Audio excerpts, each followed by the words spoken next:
Action News at 5 starts right now.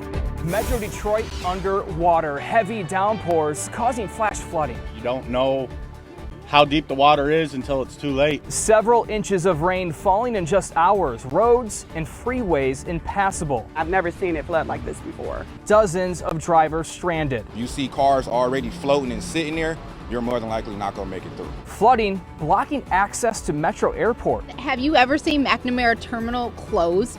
Never. Flyers stranded for hours, some with long walks to catch a ride. I saw a little girl trek through the water. I was like, if she can do that, I could do that. Our team with the hardest hit areas and the threat of more severe weather tonight. The images are just startling. Tonight, Metro Detroit underwater, several communities hit by that severe weather overnight, snarling traffic and devastating neighborhoods. Thank you for joining us today at 5. I'm Glenda Lewis. And I'm Brian Abel, live in Flat Rock tonight. The storm also knocking out power across southeast Michigan. Right now, DTE Energy is reporting 30,000 customers without power, and more storms are on the way. We do have team coverage tonight as we cover all areas of Metro Detroit as we brace for more severe weather tonight. The storms causing a nightmare for people trying to get to the airport. Our cameras were rolling as people walked on the side of the road to try and get to and from the airport. The FAA issuing a ground stop at Detroit Metro for inbound flights until 2 this afternoon. Dozens of flights canceled or delayed. All tunnels to the McNamara terminal reopened only about 90 minutes ago. But trying to get to the airport is still a mess. Chopper 7 flying over I-275 and 94 tonight. Flooding still has both directions of 275 closed at one of the busiest interchanges in southeast Michigan. 7 Action News reporter Sarah Michaels is at Metro Airport tonight. And Sarah, you spoke to a lot of travelers just trying to get to their flights. Oh my goodness, Brian, the headaches that we heard about today. We are inside McNamara Terminal right now. This is an area that people have spent their entire day trying to get to. You can see the swarms of people around me right now. There are hundreds of people still trying to make their flights after a nightmare travel day. 1 to 10, what would you say your frustration level is? 10. We can't find out any information at all. No one knows anything. It'll be 15 minutes, it'll be 4 hours, it'll be 15 minutes back and forth. Nobody seemed to know what was going on. Hundreds of people expressing their frustrations Thursday as this flooding at Detroit Metro Airport's McNamara Terminal made it impossible for many to reach their flights and for many to even leave the airport. How does anybody get to their flight if they got everything blocked off? We're literally thinking about Von Trapping it and walking across the hills to get to the terminal. After missing a morning flight for their family vacation and rescheduling, Maggie, Derek, and Spencer George from Royal Oak decided to just walk the McNamara onboarding ramp. Because the flight is canceled. Oh, we got a different flight, and now we just can't get to the airport. She's not alone. Many people in the morning hours attempted to walk through the flooded waters, a very dangerous endeavor, and many people landing began to walk the outbound ramp. It's about a mile so far. I think we got 2 more miles to Enterprise. Detroit Metro Airport released that the sheer amount of rain in a short period of time is why the flooding happened, but many travelers wanted to know why the airport infrastructure wasn't built to handle the rainfall. So I asked. I was told that they suspect Wednesday night's storm made an airport pump station lose power, but they can't confirm that just yet. Very disappointing, sad, frustration. I can't believe that that the major airport like this is totally shut down. Around 3:30, access to McNamara Terminal was restored. Too late for many travelers, but we're glad to report at least some were able to fight their way through the chaos. We made it!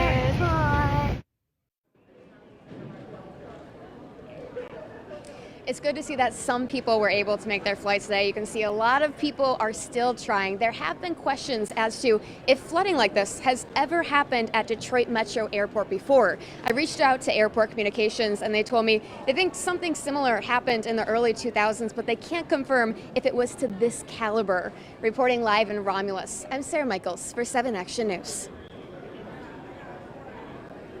Just incredible, Sarah. Thank you.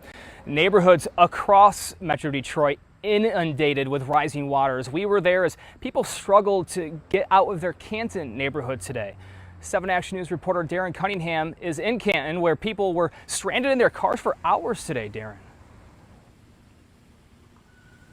Yes, good afternoon, Brian. This is the current view of Sheldon Road, south of Ford Road. You may not be able to tell now. You probably can't see it right now, but there are 1, 2, 3, 4, 5, 6 vehicles oddly stopped here on Sheldon. Now, those particular drivers were affected by the flooding. Those vehicles are obviously still here. There were several others that have since been taken care of thanks to tow truck drivers, but those still need to be taken care of. Now, because the water has receded, you have drivers that are starting to use this road once again. And so you can tell some of them are confused by these vehicles that have been here for several hours.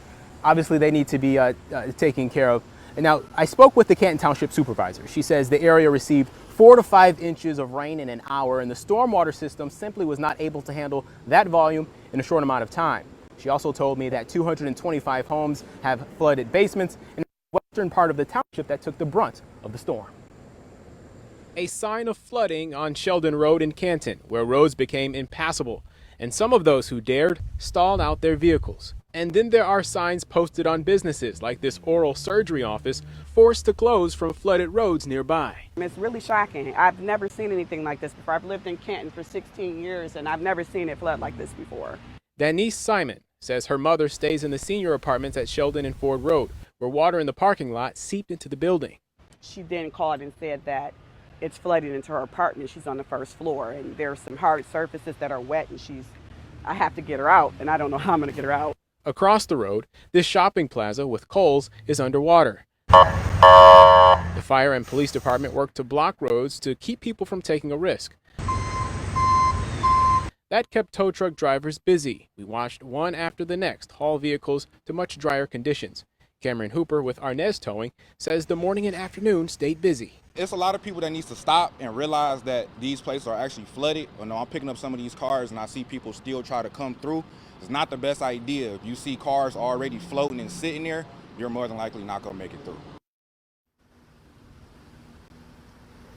Yeah, so taking another look at Sheldon Road here, because the water has receded, as I was stating, you know, cars, traffic, you got rush hour happening. They're starting to use this road again, but folks are a bit confused because there are several vehicles that are still here that were stranded because of that flooding. Now, the township is asking residents to call Department of Public Works to report flooding in their homes so that Public Works can go into homes to make sure there is no sewage. I was also asked to pass this along. If people's power is out, they can go to the Summit Recreation Center. Live in Canton, Darren Cunningham, 7 Action News. Good information there, Darren. Thank you. Well, another hard-hit community is Flat Rock, particularly the Country Meadows mobile home community that you see here behind me. Right now, actually, there is basically a makeshift ferry service that is in the works right now that you can see here. And as people are struggling to get through all of these high waters. When you first got here and you saw this, what was your first thought? I couldn't believe it was that bad. I've never seen it this bad in here. Even the storm last night, I've never seen that much lightning in Michigan. The deluge flooding Flat Rock, cars pushing through the water, slow to recede. And in this mobile home park, not receding at all, forcing some family members like Timothy to drive through in order to check on loved ones. I was checking on my dad. He's fine. He's got plenty of supplies.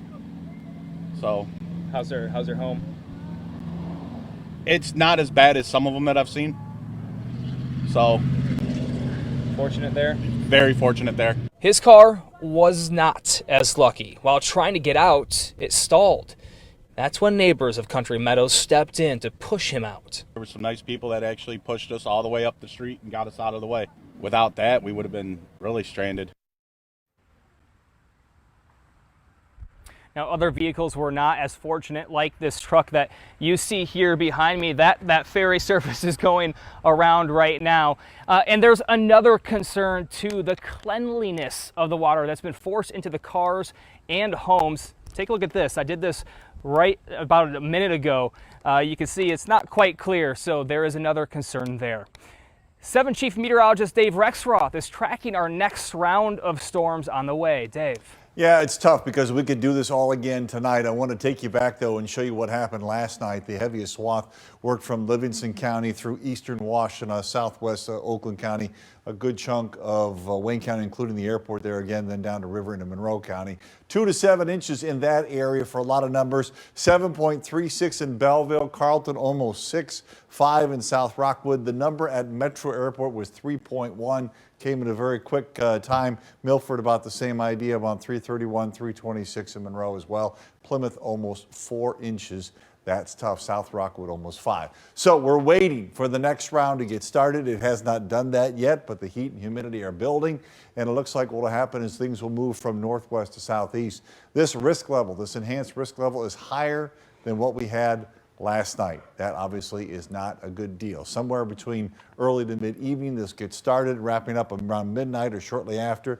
70-mile-per-hour winds, that's stronger than last night. Hail, torrential rain, again expected, and can't rule out the possibility of a tornado. Storm Shield is really going to be something to have on your phone. It's a free app. It'll wake you up and let you know what's going on around the area. Brian, unfortunately, we're waiting for another tough night here. It ends earlier than last night, but it still looks like it's going to be a problem.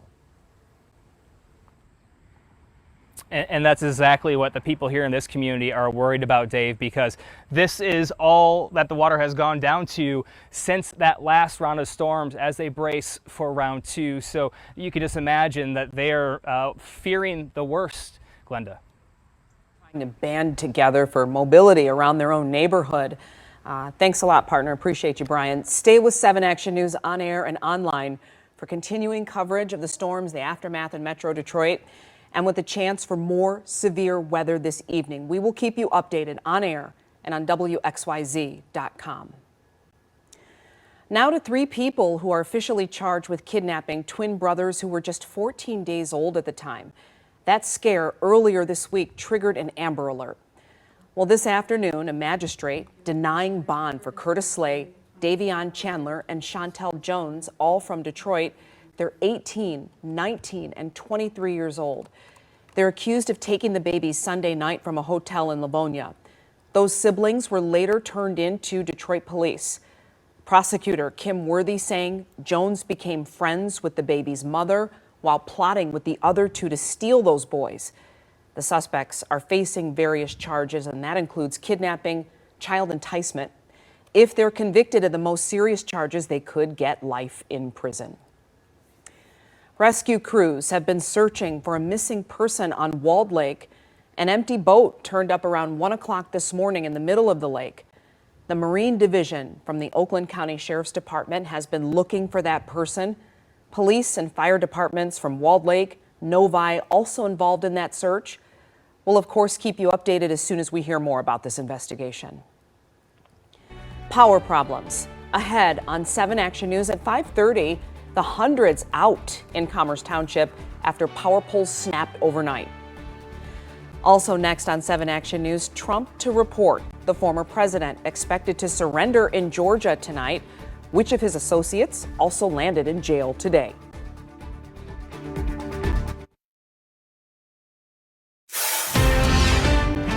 All new at 5:30, lights out. The aftermath of severe storms in Metro Detroit. Roads, freeways, and neighborhoods flooded. Tens of thousands without power. In the past, for a storm that is less powerful, we lost power for like 2 or 3 days. And now I cannot imagine, 6 or 9 poles down. The push to get the power back on before the next round of storms tonight. Floodwater warning. Our Dr. Partha Nandi with the health risks associated with the rising water. District drama. Ann Arbor school leaders facing community outrage at a board meeting. Please don't try to protect an adult more than you are protecting the youth that you were elected to serve. The 7 investigators digging into what's next after a contentious night with parents. 7 Action News at 5:30 starts right now. Tonight, a lot of people around Metro Detroit are hoping the water recedes before that next round of rain. Thank you for staying with us. I'm Glenda Lewis. And I'm Brian Abel, live in Flat Rock tonight. This is just one of the hard-hit areas after last night's storms. Those storms waking up most of Metro Detroit, leaving drivers stranded and travelers headed to the airport in limbo. And those storms not just bringing in water, but a line of power poles coming down at Maple and Haggerty and Commerce Township, shutting down the area. And downriver residents stuck in this mobile home park, and there are a lot of problems here. You see how high the water is with that speed limit sign there, the cars with the exhaust underneath the water, and a stranded car right in the middle of the street. And thousands of people are still in the dark tonight as DTE works to get power restored before more storms move in. Right now, there are nearly 30,000 customers without power. And that includes hundreds in Commerce Township after multiple power poles were knocked down. At least 9 power lines and poles are now lying across Haggerty Road near West Maple. And that is where we find 7 Action News reporter Whitney Burney, who says the road is likely to be closed for days. All afternoon, we've watched as traffic has had to maneuver around Haggerty Road. It's currently closed between Aramore and West Maple, and you can see the reason why. That there that looks like spider webs is actually 9 high voltage power poles that are now laying across the road. You can see wires are everywhere. There's also now caution tape warning people of the live wires and their danger. It's part of the reason we are so far back right now. The grass is actually charged in certain areas as well. DTE crews have been here all afternoon working to get customers back online. I've only walked around our community and we got off lightly, it seems, which we often don't with storms. If you took a peek into neighborhoods near West Maple and Haggerty Road in Commerce Township, things look pretty normal. But just a few blocks away, you'll find this: extensive damage left behind by overnight storms, power poles lying throughout the street and suspended in midair. Outages impacting multiple neighborhoods and this gas station, which is likely to lose all its food. The thunder was incredible. The lightning was like a light show. Jerry Markowitz says he's considering a hotel if outages continue in the days ahead. You have to realize that our storms are getting worse and they're becoming more frequent. And I know people don't believe in global warming, but I do. And I think this is evidence that we're in for a rough ride. DTE says they're still working to determine what caused the lines to come down, but believes strong winds likely played a role in damaging the older power poles. Fortunately, I have a small gasoline generator, so that's how I power. But a lot of people here in this area, they're early, and they don't have the generator. Roberto Escalante says he's hoping for a speedy restoration of power as more rain is expected tonight. In the past, for a storm that is less powerful, we lost power for like 2 or 3 days. And now I cannot imagine, 6 or 9 poles down. DTE says it could be several days before all of the neighbors here near Haggerty and West Maple get their power restored. We've also been told by crews here on the scene that if the storms this evening get too severe, they'll have to postpone their work. Reporting here in Commerce Township, Whitney Burney, 7 Action News.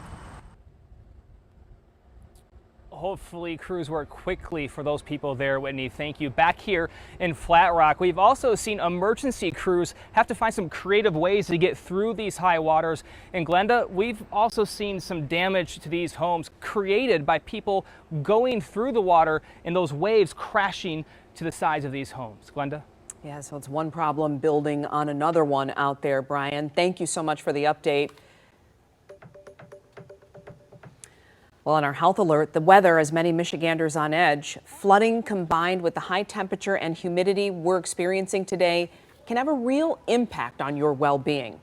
And a lot of people have already made the dangerous choice to venture out in the water. We're looking at that right now, even in boats, no shoes. Our chief health editor, Dr. Parthanandi, joining us now to discuss the dangers of flooding and the high temperatures. But let's start with the flooding, Doc. Yeah, water, people think, hey, it looks harmless, but flood water, hey, it's a whole different ballgame, right? People, especially kids, may not realize the hidden dangers lurking beneath the water surface. Now, besides things like wood, debris, or fallen power lines, Hey, there could also be animals, alive or dead, floating around. There could also be human waste and different chemicals like medical, industrial, household hazardous waste mixed in with the water, all bad stuff. Other health risks from floodwater include bacteria and parasites that can cause gastrointestinal, GI illness, or stomach problems. Exposure can also lead to skin rashes, wound infections, and tetanus and leptospirosis. Now that is uncommon, but it can still happen. I also want folks to remember never to drive a car into flooded areas. Most flood-related deaths happen when vehicles are driven into dangerous floodwaters. That's because many people don't realize that just 6 inches of water can make you lose control of your car. Additionally, floodwater poses a drowning risk. Why? Because swiftly moving shallow water can be deadly, even if you know how to swim. It's important. So if you have to be out today, stay away from flooded areas. If you do need to walk in floodwater, be sure to wear rubber boots, rubber gloves, and goggles afterwards. Take a shower or wash any body parts that touched floodwater with soap and water, and wash your clothes in hot water and detergent before you try to wear them again. Because as you said, it's moving everything around. Exactly right. Yeah. So we have a heat advisory until 8 o'clock tonight, and that of course poses its own risks. It's going to feel like it's 100. Talk about the dangers there. Exactly. So extreme heat, right, affects us in several ways. One of the biggest ones, Glenda, and people worry about is heat stroke. And this occurs when our body can't manage its temperature anymore. Our temperature shoots up. We stop sweating and our body cannot cool down. If not treated quickly, well, this heat stroke can lead to brain damage, organ failure, and even death. The good news is that heat exhaustion can be prevented. I'll tell you, air conditioning is your best defense. Especially, it's important for vulnerable folks who have a higher risk for heat-related illness. That includes small children, seniors, and folks with chronic diseases, as well as those with low incomes and outdoor workers. If you don't have air conditioning, look around for cooling places nearby. Also, drink a lot of fluids. Avoid intense activities, wear light clothes, and skip those heavy, hot meals that raise your body heat. And you know, and Dave was pointing out to me behind the shot that Brian had, folks were playing in that floodwater. It's exactly what you don't want to do. You want to be safe out there. So I think we can get through this. We just have to follow some principles here. All right. Thanks a lot, Doc. We appreciate pleasure. it. Thank you. A real fist bump this time. That's right. Not the virtual. Not the virtual. I'll take them how they come. Be sure to tune in this weekend for the Dr. Nandy Show. He's exploring the dynamics of family conflict and its implications on our stress and physical health. The doctor looking at some issues that drive families apart and how to keep family relationships intact. That's this Sunday, 2 p.m., right here on 7. Carrier cuts still ahead on 7 Action News. The cell phone service provider announcing thousands of layoffs. And unemployment drop, how the latest report on first-time filings is defying the odds. Carolyn. All right, thank you so much, Glenda. Coming up all new tonight on 7 Action News at 6, a sergeant suspected of being drunk on the job. But it goes beyond embarrassment. It's the sheer danger of the situation. Tonight, what happened when the officers showed up smelling of alcohol with the shooting suspect on the loose? Your own officers suspected the sergeant was drunk. Why was he not given a breathalyzer? 7 investigator Ross Jones shows us the body cam footage with witnesses and what they saw and how the officer avoided charges. It's coming up all new tonight on 7 Action News at 6. Sure hope you join us at the top of the hour.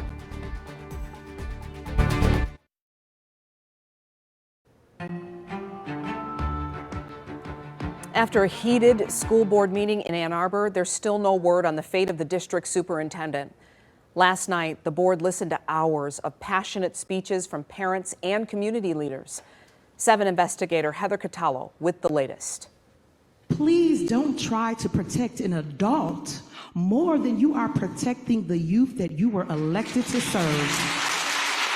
From community groups and parents calling for change to fireworks between board trustees. Madam President, you cannot are attack acting me out of and order. say, so. Madam President, No. you are the president. Okay, we're going to recess. 5 minutes. The 4-hour Ann Arbor Public School Board meeting ended without a decision about the fate of the district's superintendent. The board had previously voted to give Swift a pre-termination letter. I just want to thank everyone who took their time to come out this evening or to join us by submitting comments. Dr. Janice Swift has been under fire ever since the 7 investigators revealed a school bus aide caught on video slapping a special needs second grader who was in a restraint harness. That boy's mother is suing Ann Arbor Public Schools, alleging leadership at Carpenter Elementary covered up the assault for 5 weeks. During a 2-hour public comment session Wednesday night, several parents demanded change. I am terrified my child will be abused, and I will not even be told what happened. We need a change in leadership. I find it very interesting that so many parents and adults are fighting for her instead of fighting for our children. The school system's 6 unions say they're unhappy with the process. The abrupt change and potential departure of the superintendent raises questions about the continuity of ongoing initiatives, curriculum planning, and student support services. Several parents expressed outrage about the former trustees who read an open letter supporting Swift and slamming the current board at the last meeting. Even worse than their open letter was their behavior during the meeting, smirking, shaking their heads, and at times speaking loudly enough during board discussions for current members to hear them. Sources tell the 7 investigators text messages were shared between a group of former trustees who are actively working to keep Dr. Swift in place. This text outlines their strategy to allege the current board is violating the Open Meetings Act and slow down the process to, quote, increase the odds that one of the board members resigns before the final vote on termination and keep trustees in a high state of stress for a longer period of time. On Wednesday night, Swift supporters also spoke out. We want to bring the temperature down. We should stop all this termination stuff and move on. However, we can't put the toothpaste back into the tube. The board president and other trustees deny any meeting rules were violated. So let's focus on the little boy that was assaulted on the bus. Let's focus on those inequities in our schools, in our community. Those are the things that matter. At the end of the meeting, the board voted to go into closed session to discuss attorney-client privilege matters. As soon as a decision about the superintendent is made, we'll let you know. I'm Heather Catallo, 7 Action News.